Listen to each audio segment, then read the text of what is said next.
नमस्कार बच्चों।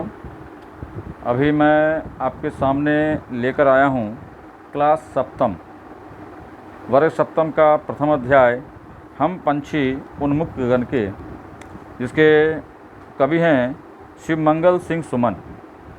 शिवमंगल सिंह सुमन जो कि हम पंछी उन्मुक्त गगन के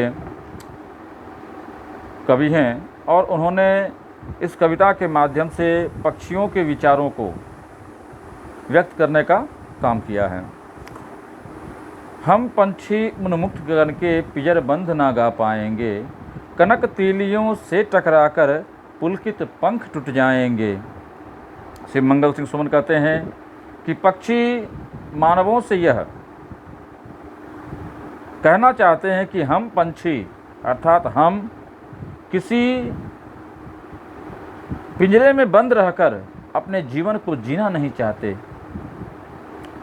चाहे वह पिंजरा हमारे द्वारा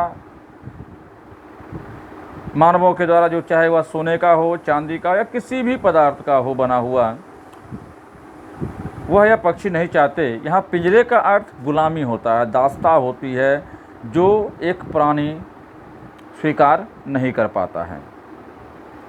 और स्पष्टीकरण रूप से कहा गया है कि कनक तीलियों से टकराकर पुलकित पंख टूट जाएंगे। उन सोने की दीवारों से, उन सोने के बने हुए पिंजरे से की जो दीवार हैं, दीवारों से हमारे बहुत ही कोमल और मुलायम से पंख टूटकर छिन्न भिन्न हो जाएंगे। हम बहता जल पीने वाले, हम नदियों का जल, बहते हुए नदियों का जल पीने वाले मर जाएंगे भूखे प्यासे। हम उस पिंजरे में बंद होकर भूख और प्यास से तड़प तड़प कर मर जाएंगे। और उस पिंजरे में जो भोजन हमें मिलता है, चाहे वो अमृत तुल्य हो, वह अमृत तुल्य भोजन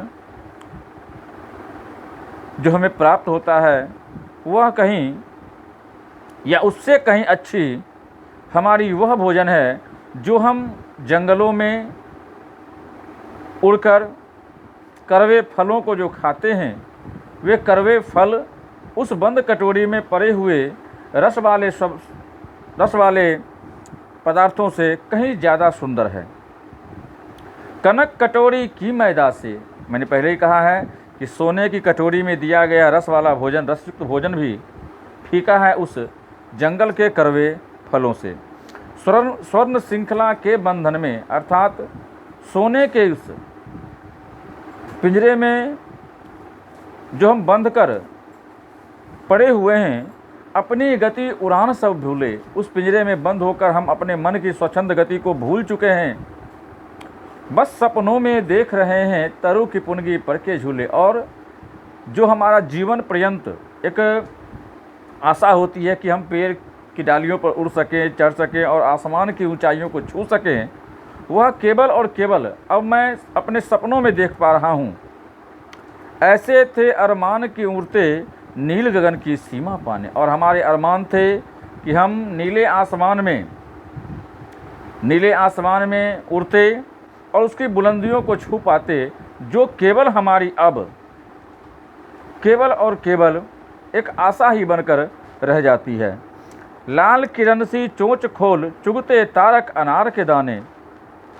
और अपने चोंच को खोलकर हम आसमान में पड़े हुए तारों को दाना के समान चुनना चाहते थे। आसमान में, धरती पर जो बिखरे हुए दाने हैं, हम उसे खाना चाहते थे, जो केवल और केवल अब हमारे सपनों में हमें दिखाई देते हैं। होती सीमाहीन क्षितिज से इन पंखों की होरा होरी। और उस पिंजरे में हमारे पंख जो है टकराकर खंड विखंड हो जाते हैं। या तो क्षितिज मिलन बन जाता, या तंती सांसों की डोरी।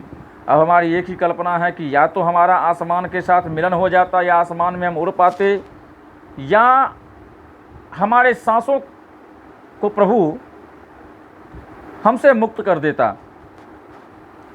क्योंकि यह गुलामी उन्हें पसंद नहीं है, यह गुलामी उन्हें पसंद नहीं है जो मानवों के द्वारा पशु पक्षियों को, जीव जंतुओं को दिया जाता है, क्योंकि गुलामी किसी को पसंद नहीं है। सभी व्यक्ति स्वच्छंद होकर काम करते हैं, उड़ते हैं, रहते हैं और स्वच्छंदता की ज़िंदगी बहुत ही सुंदर होती है। फिर कहते हैं, नीर न दो चाहे टहनी को, आश्रय छिन्न भिन्न कर डालो, लेकिन पंख दिए हैं तो आकुल उड़ान में विघ्न न डालो। तुम मुझे उस पेड़ पर अपना घोंसला बनाने मत दो, उस टहनी पर तुम मुझे अपना घोंसला बनाने मत दो, मेरे घरों को तुम तोड़ डालो, फिर भी हमारे मनों में उतनी दुख का प्रभाव नहीं दिखेगा। या यूँ कहा जाए कि हमारे मन पे कोई विशेष दुख का प्रभाव, दुख तो होगा ना, घर टूटता है तो दुख तो होता ही है, परंतु वह अपनी आज़ादी से अधिक अपने घर को मूल्यवान नहीं मानता। वह कहना चाहता है कि तुम मेरे घर को तोड़ दो, उस घर को तुम बहुत ही बिखेर दो, लेकिन जो प्रभु ने, जो प्रकृति ने हमें पंख दिए हैं, तो उस पंख से हमें उड़ने के लिए छोड़ दो और उस उड़ान में किसी प्रकार की कोई बाधा आप ना डालो, क्योंकि हमें प्रभु ने एक जीवन दिया और जीवन में हमारे अलग अलग कर्तव्यों को उन्होंने दिखाया है। तो यहाँ पे उस उक्त कविता में श्री मंगल सिंह सुमन ने पक्षियों के विषय में कहा है कि उन्हें किसी प्रकार की गुलामी पसंद नहीं है, क्योंकि वे गुलामी की ज़िंदगी को अपने जीवन में उतारना नहीं चाहते, वे स्वच्छंद होकर जीवन को विचरण करना चाहते हैं। इसी के साथ मैं आज की वीडियो को समाप्त करता हूं। मैं पुनः सोमवार को आपके पास इस अध्याय के प्रश्नोत्तर के साथ आऊँगा और आप लोगों से पुनः मुलाकात होगी। धन्यवाद।